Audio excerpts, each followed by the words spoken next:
sommes toujours dans cette série, et nous allons la clôturer aujourd'hui, cette série « La famille, le grand défi ».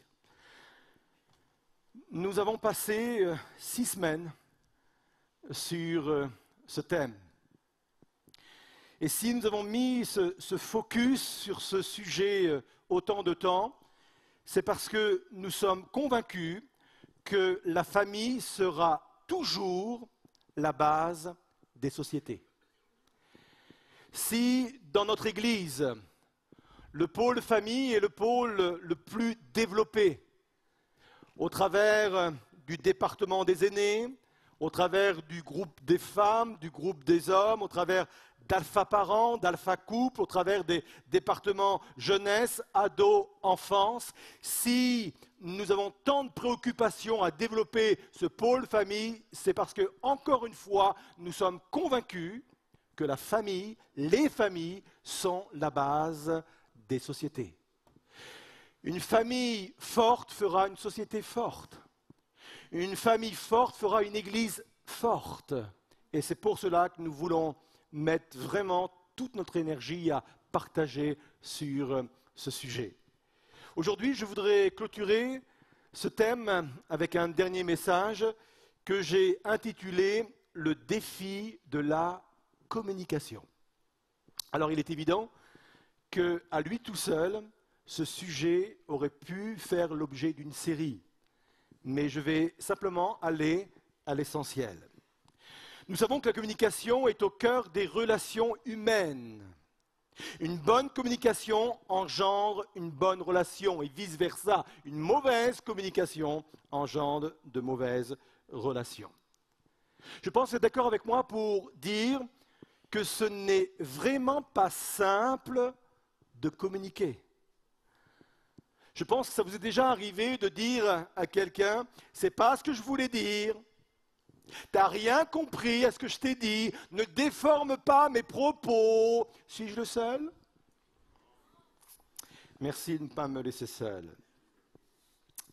Cette diapo est très parlante. Edmond Houel a dit ceci: entre ce que je pense, ce que je veux dire, ce que je crois dire, ce que je dis, ce que vous avez envie d'entendre, ce que vous croyez entendre, ce que vous entendez, ce que vous avez envie de comprendre, ce que vous comprenez, il y a 10 possibilités qu'on ait des difficultés à communiquer. Mais il dit ceci, mais essayons quand même. Et tout cela dans un contexte où on parle la même langue. Et étrangement, toutes les analyses, tous les thérapeutes familiaux indiquent que là où c'est le plus compliqué à communiquer, c'est au sein des familles. Là où c'est plus compliqué à communiquer, c'est avec les personnes que l'on aime, avec la chair de notre chair. Pourtant, tous ces thérapeutes sont d'accord pour dire que la clé de l'équilibre familial passe par la communication. À chaque fois qu'il y a une difficulté, ou dans 80% des cas où il y a une difficulté au sein d'une famille, c'est à chaque fois un problème de communication.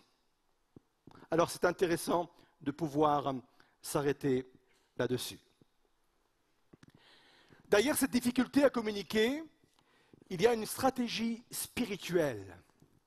Et j'emploie cette expression stratégie spirituelle dans un sens maléfique. C'est ce que j'appelle le syndrome de Babel. Pour remettre tout cela dans son contexte, on va revenir à l'origine des choses. Les hommes ont voulu se faire un nom et ils ont construit une maison. Ils ont construit une maison qui ressemble à une tour dans le but de toucher le ciel. Et la Bible dit que cela a déplu à Dieu. Dieu est descendu sur la terre et il a confondu les langues. Il a donné plusieurs langues au point qu'il parlait, mais il ne se comprenait plus. Et la conséquence de tout cela, c'est que la construction s'est arrêtée. La construction de la maison, la construction de la tour s'est arrêtée. Et chacun est parti dans son coin. J'appelle ça le syndrome de Babel parce que le diable, qui veut dire le diviseur, reproduit très rarement, ou très souvent, pardon, ce que Dieu fait. Et lui a récupéré cette stratégie pour son œuvre. Une famille, c'est quoi? Une famille, ce sont des hommes, des femmes, des enfants qui construisent ensemble une maison. Et le syndrome de Babel consiste à mettre au sein d'une même maison, au sein d'une même famille, la confusion, pourtant parlant la même langue. Mais vous êtes d'accord avec moi pour dire que parfois dans nos maisons, on a la même langue, mais on ne se comprend pas.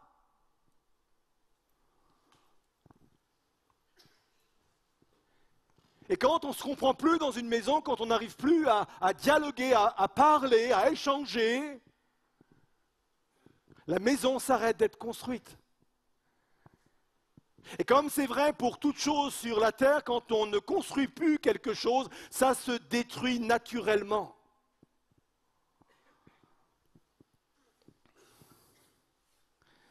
Jésus va dire ceci, toute maison divisée contre elle-même ne peut subsister.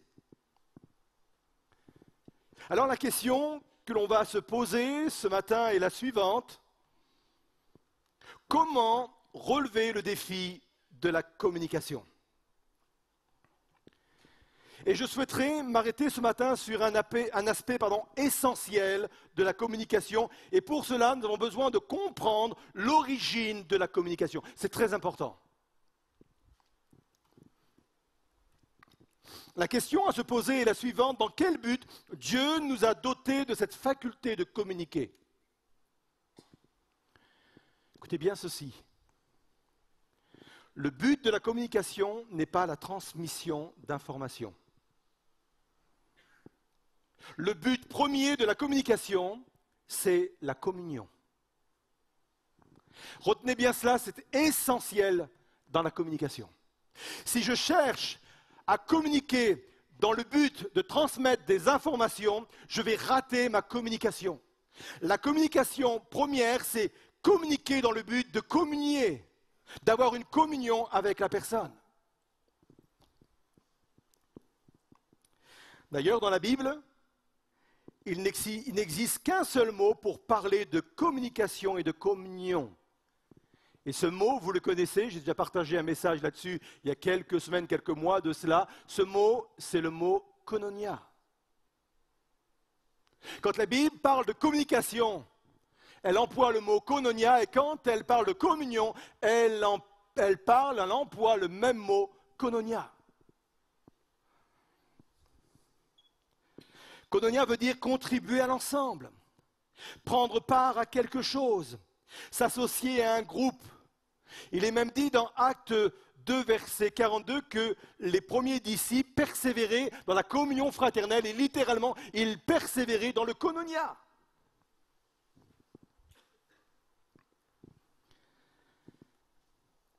D'ailleurs, dans la langue française, les deux mots ont la même racine. Communication, communion, la racine c'est communard. Ça vous dit quelque chose, communiste? Mettre en commun, se rassembler, se retrouver pour mettre en commun.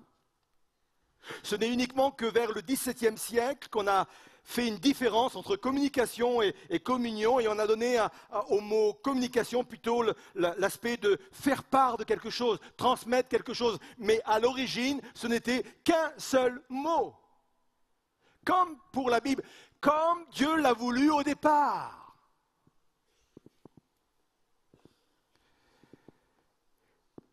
Et à chaque fois qu'on a du mal à communiquer, c'est vrai sur notre lieu de travail, c'est vrai dans notre quartier, c'est vrai au sein de notre propre famille, à chaque fois qu'on a du mal à communiquer, c'est parce que nous ne mettons pas en avant cet aspect. Nous ne cherchons pas à communiquer pour communier.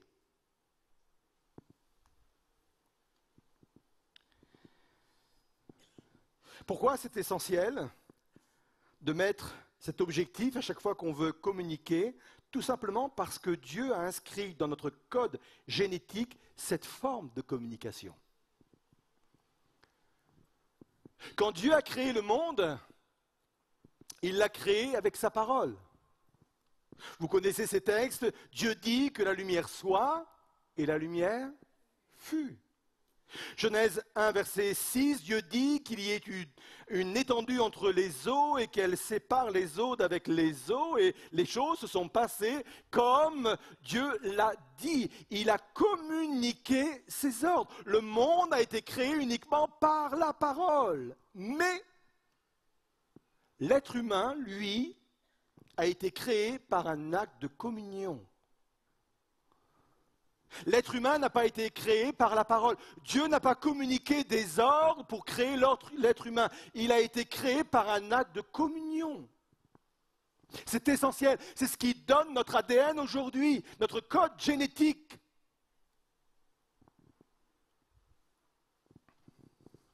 Genèse 2, verset 7. L'Éternel Dieu forma l'homme de la poussière de la terre. Une autre version dit que Dieu façonna. Et le sens littéral, c'est de faire une pression avec ses mains. Dieu est devenu tactile en créant l'homme. Dieu a voulu faire communion, a voulu communier avec l'argile. On dit souvent ça d'un artiste quand, je ne sais pas, il travaille même les potiers ou autres. Ils sont en communion avec la matière. Et Dieu, en étant tactile, en nous créant, a déposé en nous ce code génétique. Il nous a créés par une communion. Il est même dit, il souffla dans ses narines, un souffle de vie, et l'homme devint un être vivant. Une autre version dit, il souffla sur son visage. Il y a eu un moment donné pour que la vie passe, pour que la vie entre dans la personne, dans l'homme, il a fallu à un moment donné un face-à-face. Il a soufflé sur le visage. Il y a eu un face-à-face. Il y a eu une communion. La créature avec son créateur, il y a eu une communion. Et l'homme a été créé de la communion. Retenez ça, c'est extrêmement important. On touche ici un principe divin essentiel dans la communication. Un face-à-face qui a été créateur pour l'homme. Quand on a compris cela, quand ces choses apparaissent d'une façon évidente devant nos yeux, alors on peut aborder maintenant les 3 étapes pour renouer avec une communication ou une communion. Je crois que dans nos familles, nous pouvons renouer avec une communication, avec une communion. C'est nécessaire pour plusieurs, sans doute, d'entre nous. J'ai 3 clés à vous partager. La première clé, c'est sortir de son mutisme. Il y a 3 types de mutisme. Le premier mutisme, c'est le mutisme de la démission. À quoi bon? J'ai essayé à plusieurs reprises de communiquer avec mon conjoint, mais à quoi bon? J'ai essayé à plusieurs reprises de communiquer avec mes enfants, avec mes parents, mais à quoi bon? Le mutisme de la démission. Ce qui est formidable avec Dieu, c'est qu'on a pu répéter toujours les mêmes choses en ayant les mêmes résultats, mais quand Dieu donne une parole, on peut répéter la même chose pour un autre résultat. Je m'explique. C'est à l'image de Pierre. Pierre, avec ses coéquipiers, ont pêché toute la nuit. Toute la nuit, ils ont fait le même geste. Toute la nuit, ils ont jeté le filet. Toute la nuit, ils ont essayé, réessayé, et encore, sans rien prendre, sans aucun résultat. Et puis, ils font une rencontre avec Jésus. Et Jésus va dire, allez, retourner en pleine mer et jeter le filet. Et Pierre va dire, mais à quoi bon? J'ai déjà fait cela une multitude de fois, nous l'avons fait toute la nuit, à quoi bon? Mais il va dire ceci, mais sur ta parole, puisque tu m'as donné une parole prophétique, puisque tu m'as donné une parole de vie, sur cette parole-là, je vais jeter à nouveau le filet. Et heureusement qu'il ne s'est pas arrêté à ce « à quoi bon ?» Heureusement qu'il a obéi à la parole de Dieu et qu'il a recommencé ce qu'il a pu faire une multitude de fois tout autour de la nuit. Et heureusement, ça a débouché sur un miracle extraordinaire. Voilà une façon ce matin de sortir du mutisme de la démission. Au lieu de dire « à quoi bon ?» J'ai déjà essayé de dialoguer avec mes enfants, à quoi bon? J'ai déjà essayé de dialoguer avec mon conjoint, à quoi bon? J'ai essayé de le faire avec mes parents. Recevez ce message comme une parole qui vient directement de Dieu. Sur ta parole. Parce que tu es en train de me parler ce matin, sur ta parole. Parce que tu es en train de m'interpeller par le Saint-Esprit ce matin, sur ta parole. Je veux à nouveau réessayer. Je veux à nouveau faire une démarche que j'ai faite dans le passé une multitude de fois. Je veux à nouveau essayer de communiquer avec les personnes où c'est compliqué et difficile avec moi. À nouveau. Parce que tu m'as parlé. Sur ta parole, je le fais. Deuxième mutisme, c'est le mutisme de la punition. Je me venge en me taisant. Puisqu'elle ou puisqu'il ne répond pas à mes attentes, eh bien il n'aura rien de moi. En d'autres termes, ça s'appelle bouder. Oh oh.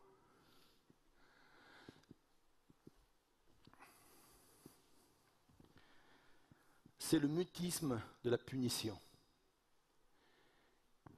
Et vous avez des personnes parfois qui ont rompu dans leur communication, dans leur communion avec un proche, parce qu'ils sont dans ce mutisme-là, le mutisme de la punition. Mais quand on y réfléchit bien, derrière ce type de mutisme, il y a de l'orgueil. Ce n'est pas moi qui vais faire le premier pas. Ce n'est pas moi qui vais m'abaisser, aller voir la personne. Ce n'est pas moi. Et derrière cet orgueil, il y a quelque chose de beaucoup plus grave encore, c'est le non-pardon. Et le non-pardon est destructeur. Et pour sortir de ce mutisme de la punition, il faut s'humilier au point de pardonner. Alors oui, ce n'est pas toujours simple, ce n'est pas toujours facile, mais le non-pardon nous isole et le pardon nous réunit, nous permet de vivre une communication qui nous conduit vers une véritable communion. Vous êtes toujours là? Oui. Je ne vous vois pas avec la lumière, là je ne vois presque plus. Et c'est bien, c'est agréable, franchement, de ne pas vous voir.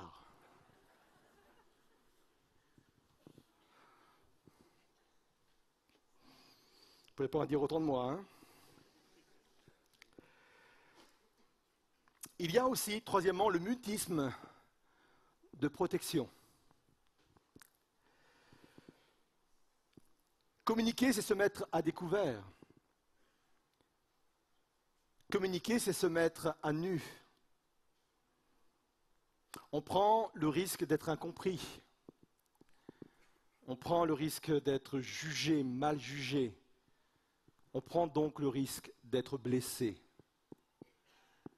Et peut-être que ce matin, il y a des personnes qui ont vécu sur ce plan-là de mauvaises expériences. Et aujourd'hui, ils ont rompu toute communication, toute communion avec certaines personnes parce que c'est une forme de protection. je ne lui parlerai plus, c'est le mutisme de la protection. Et ça s'entend et ça peut se comprendre. Mais encore une fois, c'est destructeur. Et l'expérience à vivre, c'est une guérison. Une guérison intérieure selon ce principe que tout ce qui peut être identifié peut être confessé, et tout ce qui peut être confessé peut être enlevé, ôté, et nous permettre de vivre une vraie délivrance. Quand j'ai de telles émotions, de tels sentiments en moi, il est important de descendre au-dedans de moi, de les analyser, de dire mais pourquoi je réagis de cette façon vis-à-vis de telle ou telle personne, y compris dans ma maison, y compris dans ma famille. Pourquoi je suis dans ce mutisme de protection? Et je peux facilement y mettre le doigt et dire je comprends pourquoi.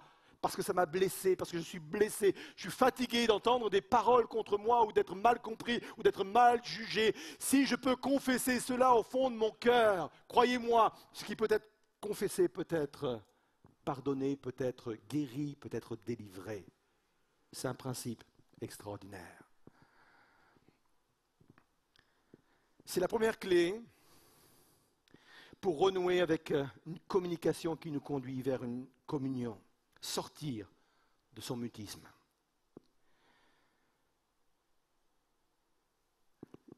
La deuxième clé, c'est oser la communion.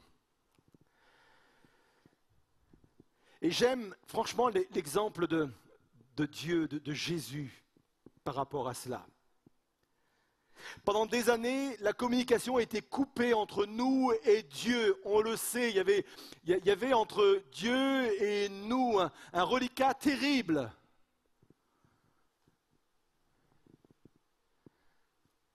Qu'a fait Dieu pour renouer cette communication? Pendant un temps, la Bible nous dit qu'il nous a parlé par les prophètes, donc par la parole.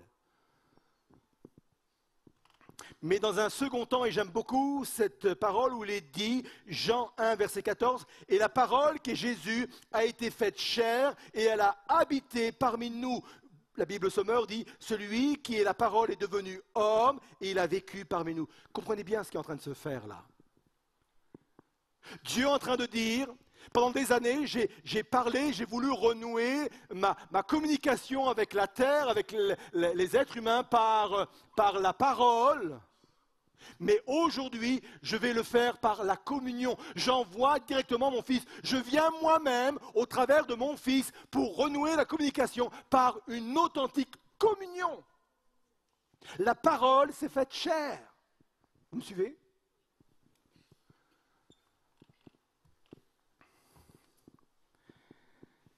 Et c'est ce que Jésus a fait d'une façon même littérale. Moi, je suis émerveillé quand je le vois face à un lépreux. On s'éloignait d'une telle personne.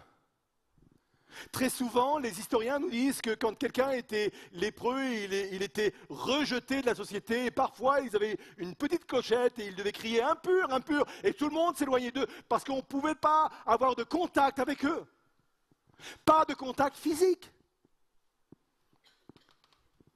Mais la parole qui est devenue chair dans le but de vivre une pleine communion n'a pas guéri ce lépreux par la parole, mais la Bible nous dit qu'il le toucha.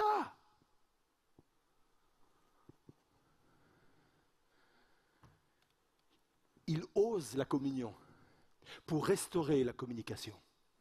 Il le toucha.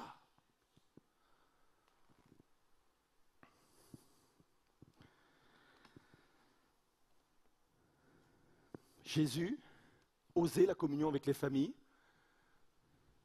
J'ai toujours été impressionné par le fait qu'il ait dit que Jésus prenait des petits-enfants dans ses bras, Il aurait pu organiser autour de lui un service d'ordre en disant, excusez-moi, je vais le dire d'une façon un peu familière, ces mioches-là, c'est pas pour moi. Je veux m'occuper des adultes et je veux mettre de la distance entre ces petits et moi. Non, la Bible nous dit qu'il a voulu créer une communion avec ses enfants en les prenant directement dans ses bras. Quelque chose de plus dérangeant pour les religieux de l'époque. Pour toucher les gens de mauvaise vie, Il ne s'adressait pas à eux du haut d'une estrade. La Bible nous dit qu'il mangeait avec eux. Oh, oh. Il est même dit qu'il buvait avec eux, hein, sans être ivre. Il n'est même pas dit quelle boisson il buvait aussi. Hein. Même si certains pensent que c'est du Bordeaux, mais ça c'est juste entre nous. Hein.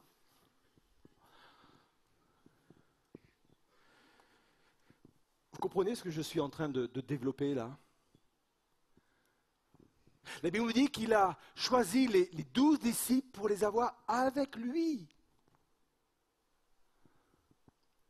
On le voit à plusieurs reprises dans les évangiles quand il enseignait la foule. Il aurait pu enseigner la foule de loin, mais à plusieurs reprises, il gardait la foule avec lui. Capable de passer au milieu de la foule. La foule était capable de le toucher également. Comme cette femme qui a dit, si seulement je peux toucher le bord de son vêtement, je serai guéri. Dieu le Père est venu au travers de son Fils Jésus-Christ pour renouer la communication au travers de la communion.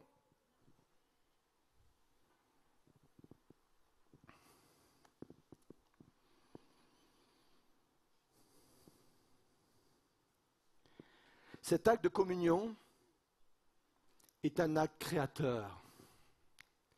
Écoutez bien cela. Nous sommes créateurs du monde dans lequel nous vivons. Arrêtons de penser, arrêtons de croire qu'on n'a qu'à subir les circonstances.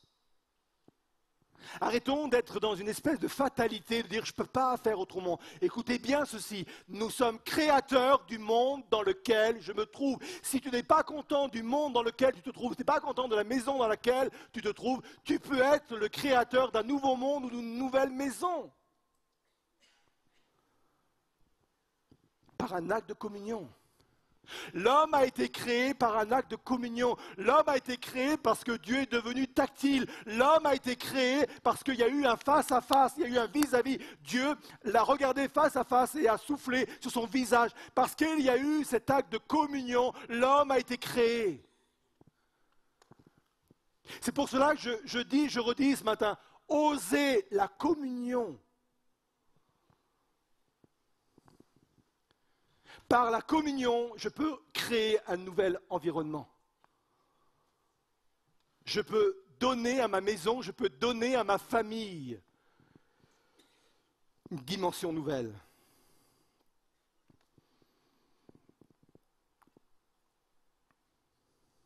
Trois étapes pour renouer avec une communication qui conduit vers une communion, sortir de son mutisme, oser la communion et dernière étape, rétablir une communion avec Dieu. Ma communion avec ma famille ou avec les autres d'une façon générale dépend de ma communion avec Dieu.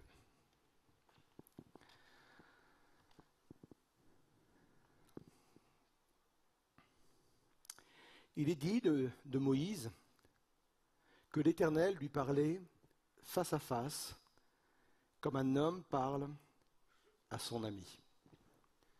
Et là, on a la définition exacte de ce qu'est la prière. La prière n'est pas communiquer des choses à Dieu. Oui, je sais que ça bouscule. Je sais que ça déstabilise. La prière, avant tout, n'est pas un acte de communication. Mais la prière est avant tout un acte de communion. Je prie pour être en communion avec Dieu. Moïse, Dieu, s'entretenaient face à face. Et quand je vis pleinement cette communion avec Dieu, bien entendu, la Bible dit, faites connaître vos besoins à Dieu. Mais l'acte premier, c'est un désir de communion.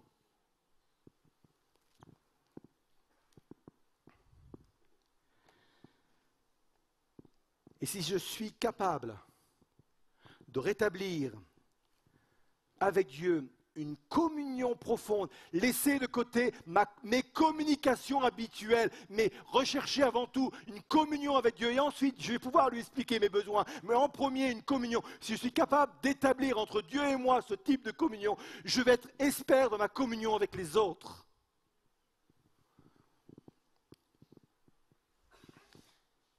Pasteur Georges nous parlait dimanche dernier des multiples conflits qu'il y avait dans la famille de Jacob. Famille compliquée, hein, mais c'est rassurant quand on lit de telles histoires, parce qu'on se dit « Ah, ma famille, elle est pas mal quand même. Hein. »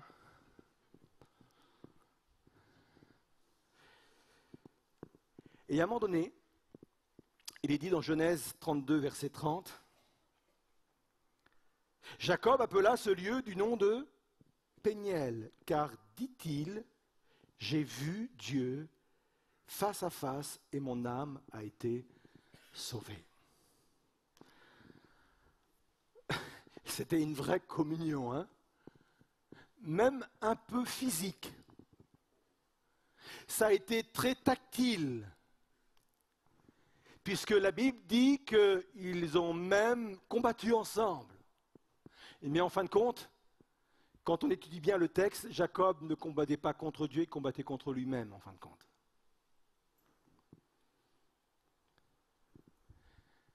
Il y a eu une communion, il y a eu un face-à-face. Et parce que Jacob a vécu ce face-à-face, ça a eu des conséquences sur sa relation avec les autres, et notamment avec son frère Ésaü.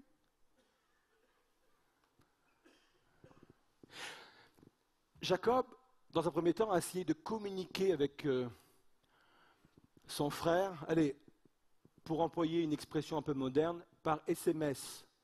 Il lui a envoyé des choses à l'avance. Vous comprenez, hein, vous savez hein, de quoi je parle.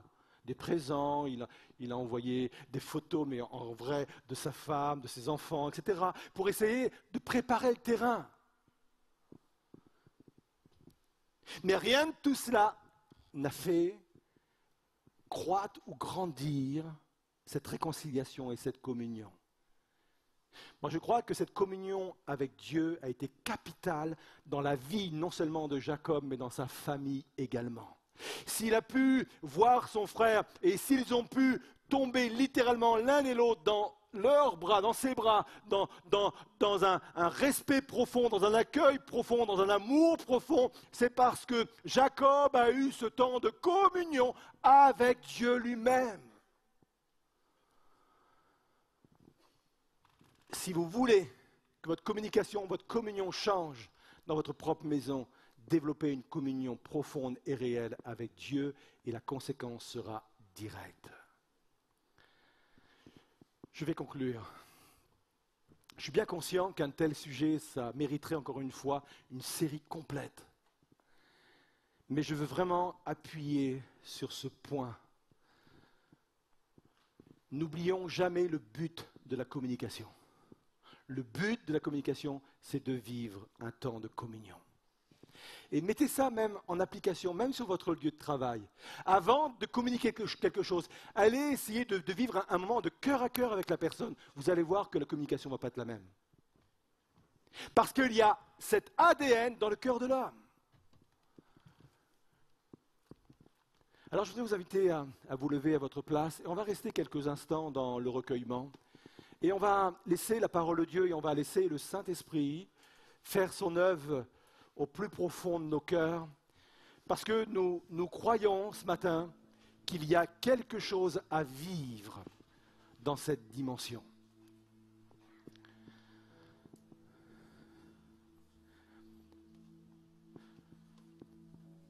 Depuis le début de cette série, je crois à l'esprit prophétique. Je crois que l'esprit prophétique interpelle et a déjà interpellé à plusieurs reprises des personnes, des familles répondant aux attentes et aux besoins d'une façon précise des familles, afin que celles-ci deviennent de plus en plus fortes, afin que celles-ci deviennent de plus en plus unies.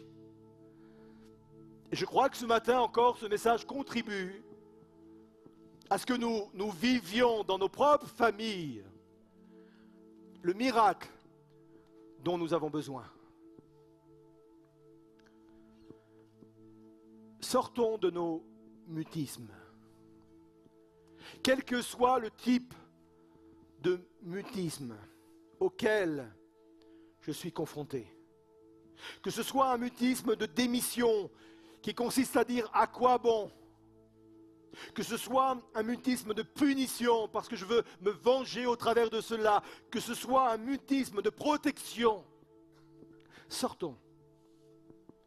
Sortons de notre isolement et osons la communion. Osons d'aller vers nos enfants, notre conjoint, nos parents ou quelqu'un d'autre de notre propre famille. Osons la communion. Ces temps de fin d'année, ces temps de Noël sont des temps propices pour cela. S'il y a un mot qui est bien en harmonie avec le mot Noël, c'est bel et bien le mot communion. Et sans doute qu'il y a des démarches à vivre, il y a des démarches à faire ce matin dans ce sens. Osons la communion. Ça demande parfois beaucoup d'humilité, mais la Bible dit que pour rétablir cette communication, Jésus lui-même, Dieu au travers de Jésus, s'est humilié au point de se faire homme, au point de devenir homme marchant sur la terre. Il s'est humilié. Et parfois, sortir de son mutisme pour oser la communion, ça nécessite beaucoup d'humilité. La parole s'est faite chair.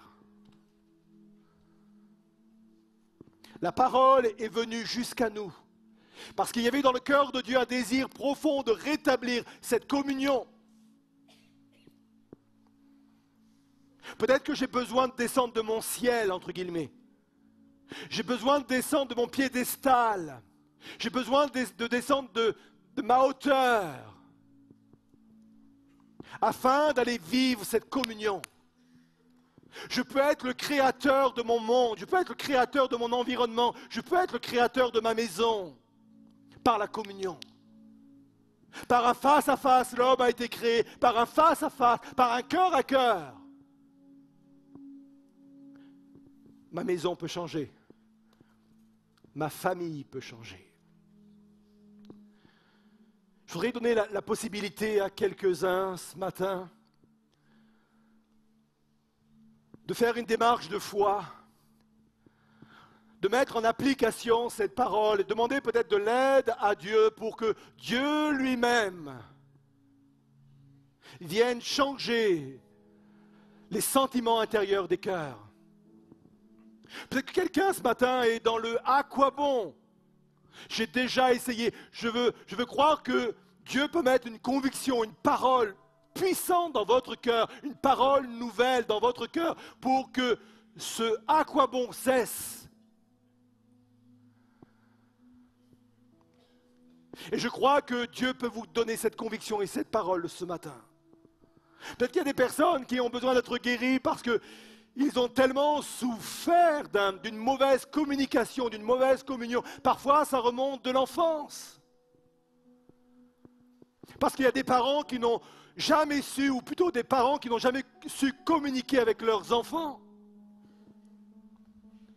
Des parents qui n'ont jamais entendu de la bouche de leur papa ou de leur maman « je t'aime ».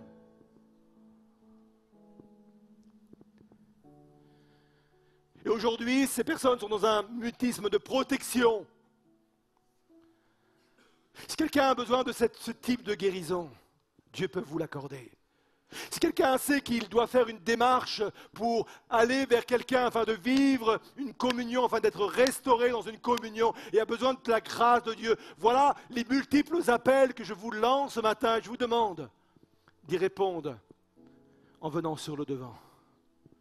Je crois que nous sommes et nous pouvons devenir ce matin les créateurs de notre monde, les créateurs de notre environnement, les créateurs de notre maison. Venez chercher cette grâce, cette bénédiction, cette aide de la part de Dieu. On va chanter pendant ce temps-là et vous pouvez vous approcher. Vivez cette réalité-là. Vivez cette communion directement avec Dieu. Venez recevoir cette communion avec Dieu et cette puissance qui se dégage de cette communion.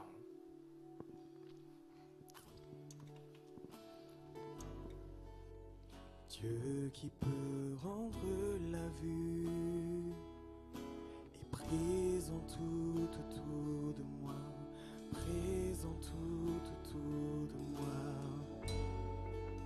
Le Dieu qui peut nous faire entendre vient apaiser toutes mes craintes, apaiser toutes. Seigneur Jésus. Seigneur Jésus. Et je crois Oh Jésus, mon Seigneur. Tu es le Dieu des miracles. Chantons oui, Je crois en toi, c'est pour l'Église, pour les femmes. et je crois en toi. Tu es le Dieu des miracles.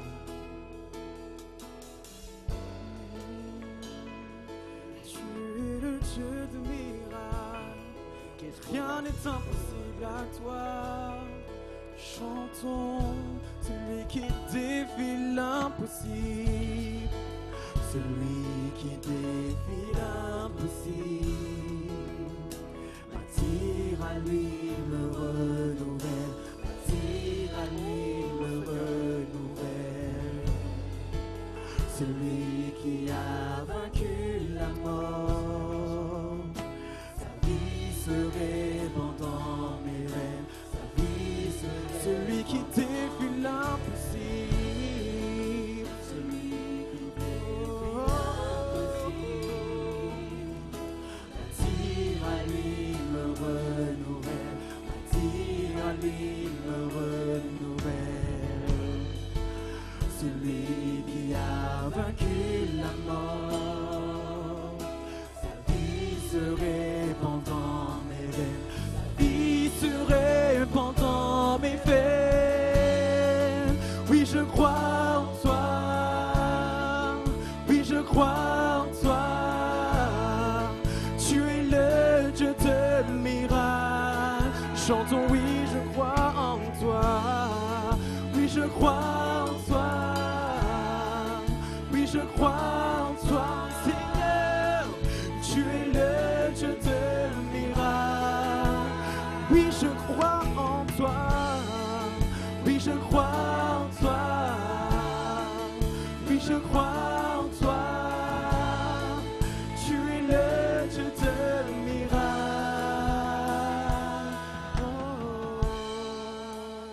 Seigneur Jésus, je te prie que chaque personne sur le devant vive un véritable face-à-face avec toi, Seigneur Jésus. De la même façon que tu as soufflé sur le visage de l'homme quand tu l'as créé, je te prie que ce matin, dans ce face-à-face, il y ait un souffle de vie, Seigneur, qui soit communiqué à chaque individu, chaque personne sur le devant, Seigneur. Un souffle de vie, afin que chacun, Seigneur, reçoive à nouveau de toi ce qu'il a reçu à l'origine, au moment où il a été créé, que leur ADN, Seigneur, que tu as déposé dans leur cœur, surgit au-dedans d'eux, Seigneur Jésus. Seigneur Jésus, qu'il y ait en eux une relation nouvelle avec toi, Seigneur Jésus. Qu'il y ait une communion nouvelle avec toi et que partant de cela, Seigneur, il y ait un nouvel état de cœur, qu'il y ait des cœurs qui soient guéris, Seigneur Jésus. Guéris d'une mauvaise expérience de communication, de communion, Seigneur Jésus. Je prie de donner aux uns et aux autres la force d'oser tout à nouveau la communion, Seigneur Jésus. Je prie de mettre en eux, Seigneur, une disposition de cœur telle qu'ils sont capables de descendre de leur ciel, comme tu l'as fait, toi, Jésus, descendre de leur hauteur, de leur piédestal, afin de s'humilier, afin d'oser tout à nouveau la communion, Seigneur Jésus. Je te bénis parce que ta parole dit que tu crées en nous le vouloir et le faire. Et je prie pour que tu crées en eux le vouloir et le faire. Ils deviennent créateurs de leur monde, Seigneur. Ils deviennent créateurs de leur environnement. Ils deviennent créateurs de leur maison, de leur famille. À nouveau, par la communion, ils peuvent créer. Par la communion, ils peuvent créer de nouvelles relations, Seigneur. Parce que tu leur donnes le pouvoir, tu leur en donnes la force. Et cela dans le nom de Jésus. Je le proclame sur leur vie, je le proclame sur leur situation, maintenant dans le nom de Jésus. Ils repartent avec une communion nouvelle, avec une relation nouvelle, avec une grâce nouvelle, dans le nom de Jésus.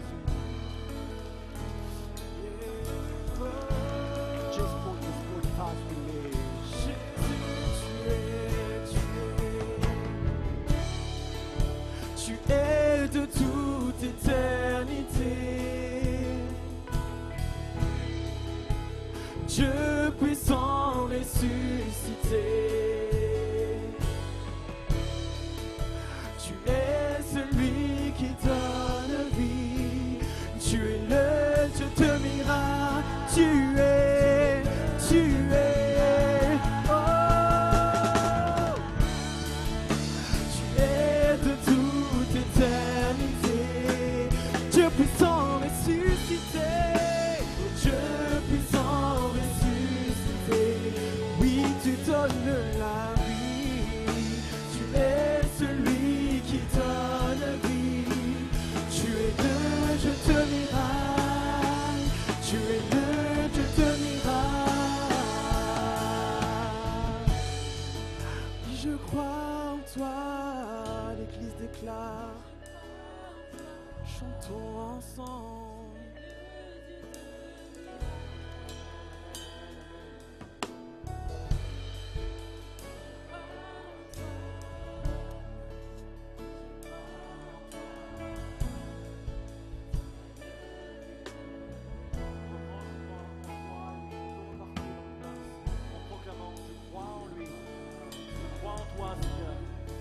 Quelque chose de nouveau se produit, se passer ce matin. Tu es le Dieu de miracles. Oui, je crois en toi. Oui, je crois en toi. Tu es le Dieu de miracles.